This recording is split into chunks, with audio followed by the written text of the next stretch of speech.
For the purpose of this post, I, F34, will be Ali and my GF of 1 year, F34, will be Sunny. I wasn't looking for love when I met Sunny and I half expected it to fizzle out when we first started dating.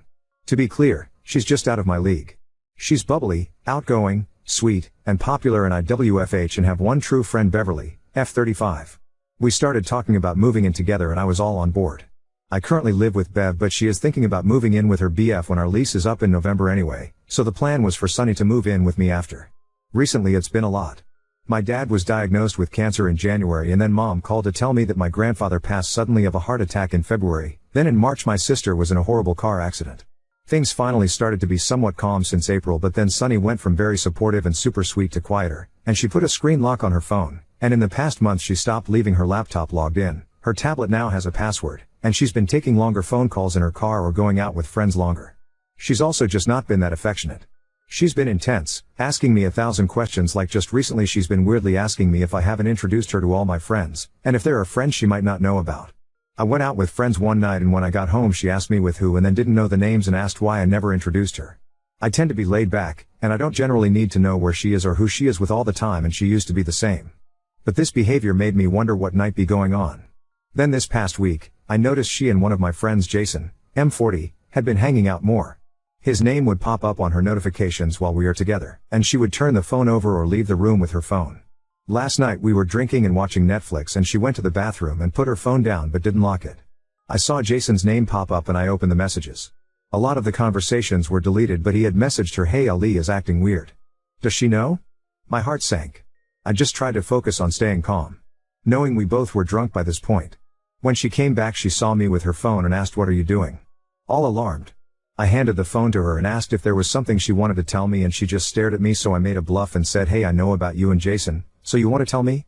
She sat down and just asked if I went through her phone.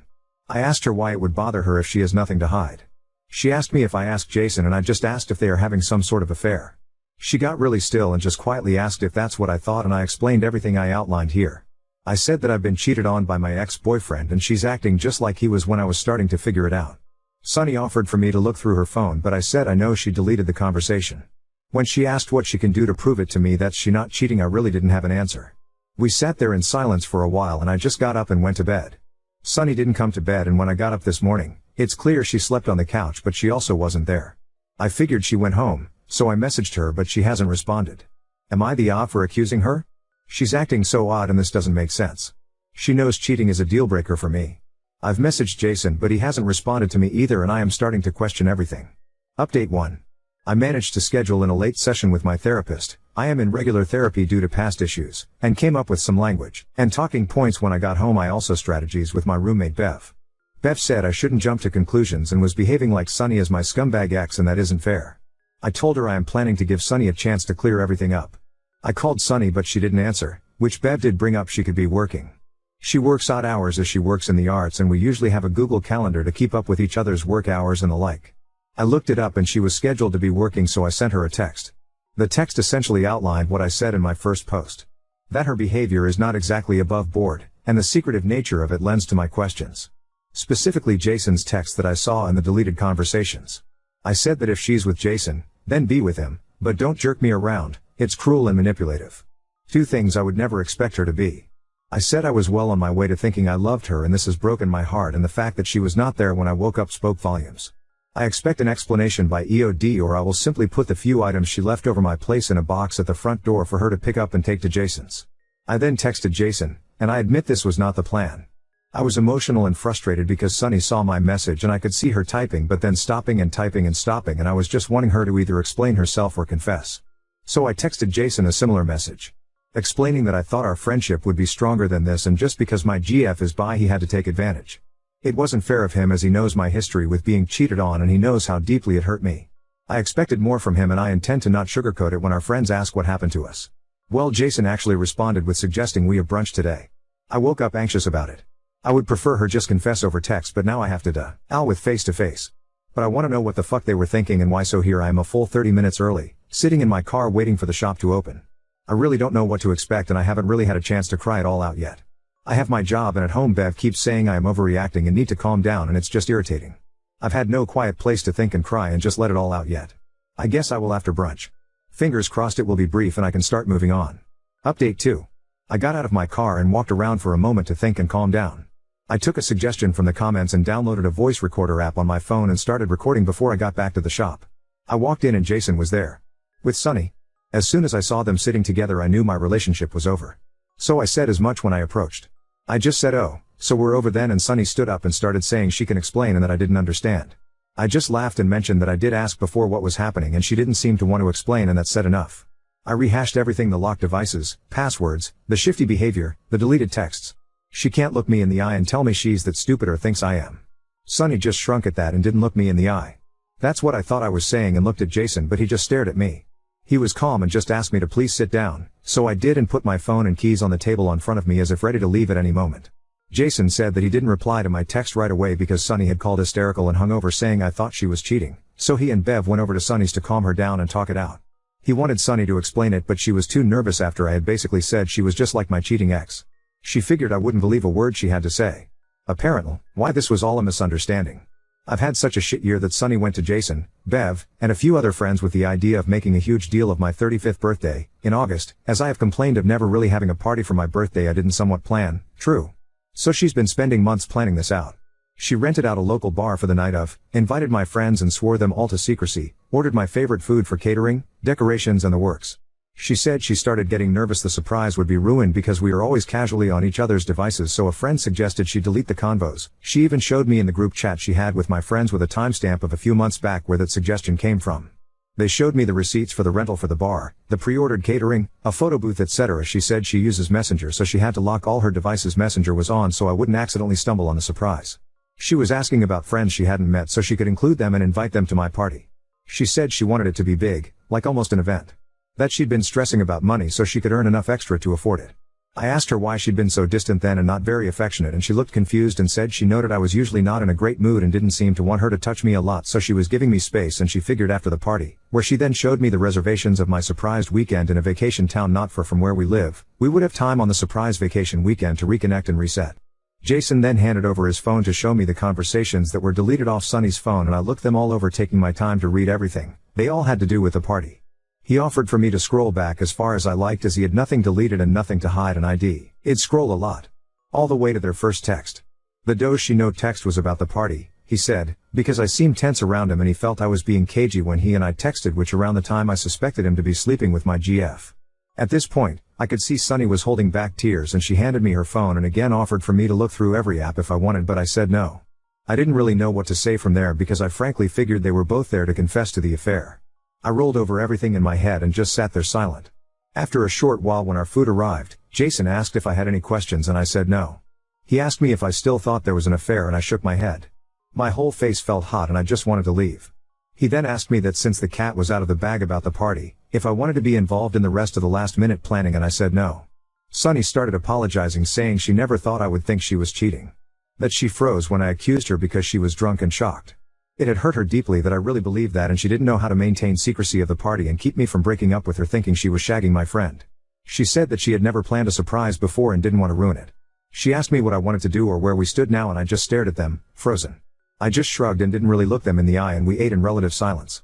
I paid our whole tab and left quickly while Sunny was in the bathroom. Jason asked if I wanted to wait until Sunny got back, but I didn't even answer and just rushed to my car and cried. I know I'm a coward and an ass. I have no idea how I'm even going to face any of my friends because I saw in the group chat Sunny explain that I thought there was an affair and what she should tell me to not ruin the surprise. My friends mostly suggest, Ed, she just tell me the truth, noting my past relationship and how broken I was after. It felt weird to see how they viewed me and how right they were, and now I just feel like an ass. I texted Sunny that we should probably talk one-on-one when we calm down, and she's replied that she really needs to take some time to breathe now that everything is out in the open. I said I understood and asked how long she needed and if we can maybe talk tomorrow, and she hasn't responded. Jason has since forwarded me some of the proof they showed me at brunch and just said, here if you need to talk, and nothing more. I know I need to apologize, but I don't even know where to begin. I don't even know how to fix this now, or how to make it up to Sunny or Jason. I can hear Bev moving around downstairs and I can't even face her. I'm still mad at her for not telling me the truth, but I know how unfair I'm being. What the fuck do I even do? Sorry, there was a lot here and I went from spiking my tea with whiskey to just drinking whiskey, so I will do my best. Do you want to be with Sunny? Short answer? I love the shit out of her. We were friends before we became a couple. I knew I was in love with her about a month ago, but haven't grown the tits to say it yet, and she's not said it to me either outside of our friends way we say it with friends. But you need to put some distance between you and Bev because as a woman something doesn't sit with how she handled this situation when to be honest there were many chances for her to help but I do get we lock up but remember doing what is right takes priority no matter what others say. I really think Bev just got stuck. I've known her for years and when we talked I could see she felt terrible and really was lost about the whole thing. Plus she showed me some messages she got from other friends and she felt pressured to not spill the details. Either way I think we've talked it out well enough for now. Update 3. Any and all comments that are just insults against my GF, BFF, and or myself, congrats, I didn't read them and I sure as hell ain't wasting my time to reply to them. Does that actually work for you normally Lamau? Anyway, context, sorry if I wasn't clearer before this is my first time making posts, I usually just read, I wasn't in the she's definitely cheating mindset for weeks like some comments suggested. It was all over the course of 2-ish days, 3 tops.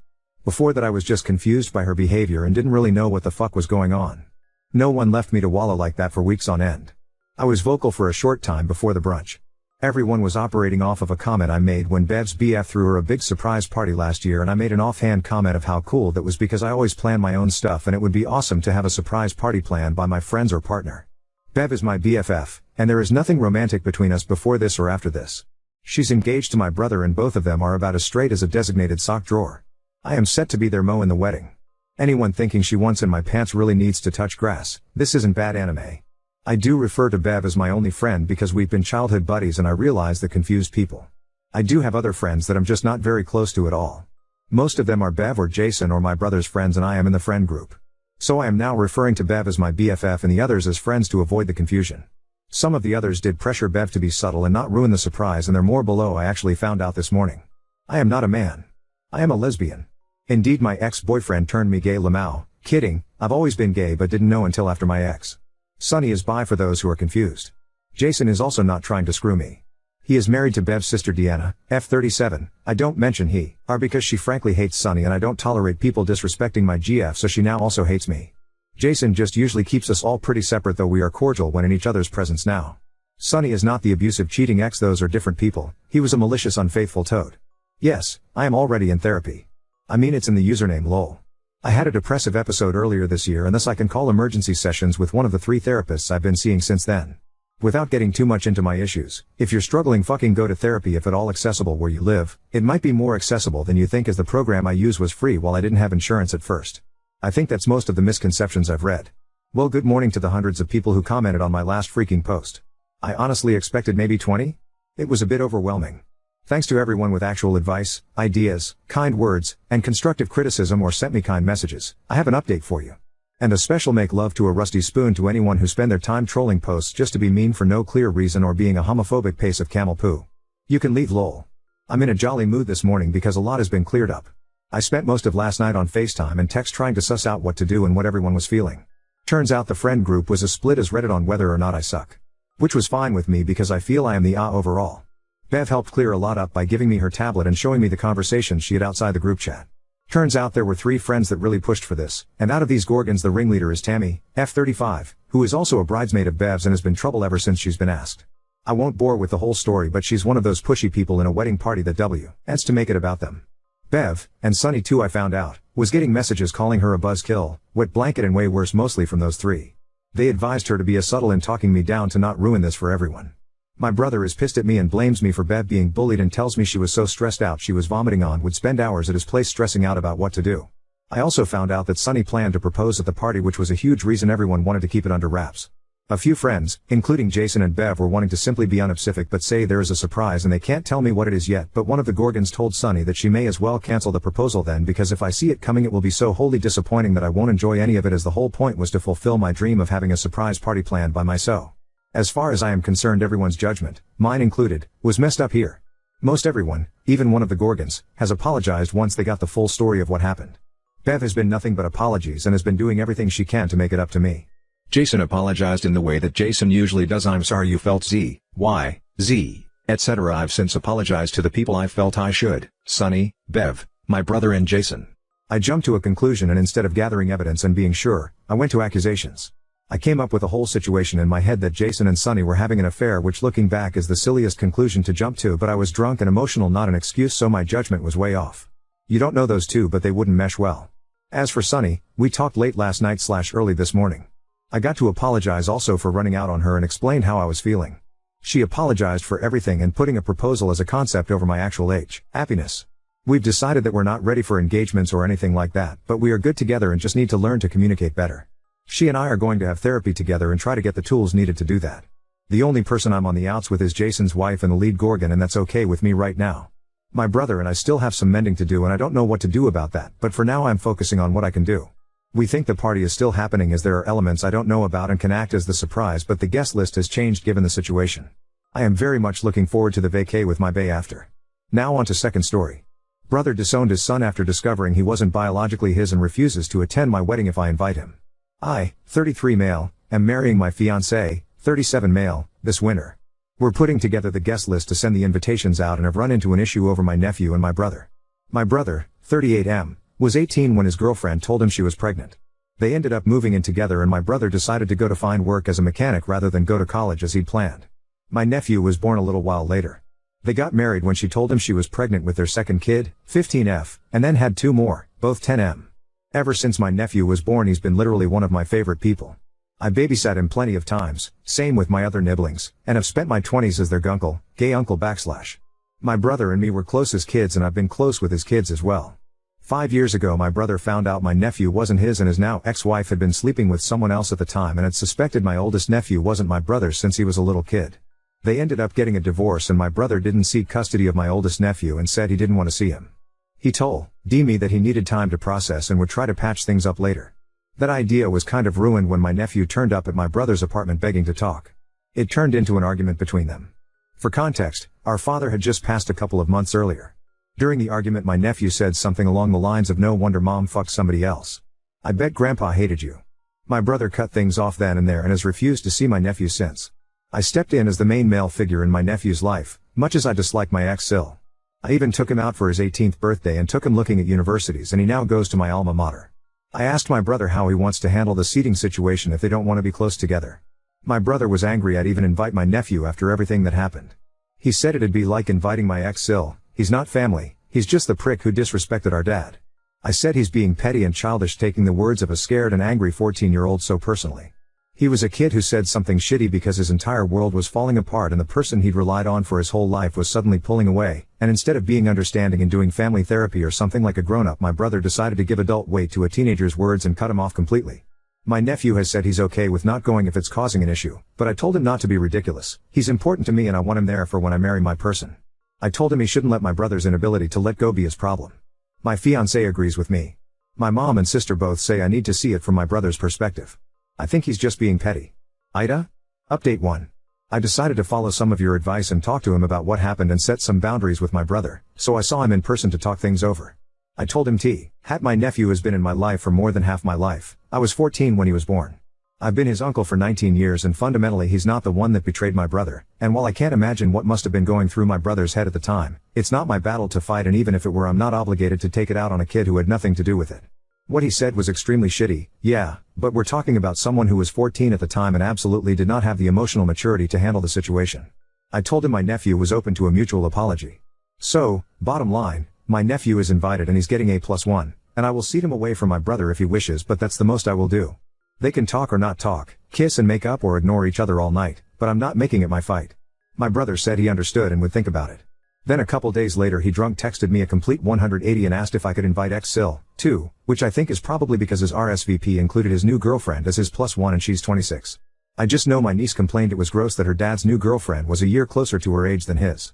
My brother at his best is charming, confident, looks wise, kind of like a chunkier version of me, so not bad looking, and he had no trouble pulling women post-divorce once he got his confidence back and lost weight. I declined his drunk request, but his girlfriend is nice and I told my niece that GF is inside the half +7 so she can't be completely grossed out. Since some have asked about my nephew and ex-Sil, I'll explain. She didn't know for sure that my nephew wasn't my brother's, but she strongly suspected, and she was sleeping with both her AP and my brother at the time. For about a year after the divorce my nephew would throw the deception back in her face every time she reprimanded him, until I sat him down and pointed out that the more people he pushes away the fewer people he has in his corner when things go south. Bottom line, she is his mother. After the debacle with my nephew, my brother and ex-Sil were more careful with my niece and the twins about not making adult problems their problems as well. Sorry there was no Scarlet A like many of you would have liked. She's not my favorite person, but I can sort of tolerate her. To answer the question about his bio dad, my nephew has expressed zero desire to meet him. He says he doesn't get why people think a perfect stranger could replace my brother, like being abandoned out of the blue never happened. My nephew RSVP'd yes and is taking his they friend, his so is non-binary and that's what they're calling themselves, so, finger crossed a happy ending.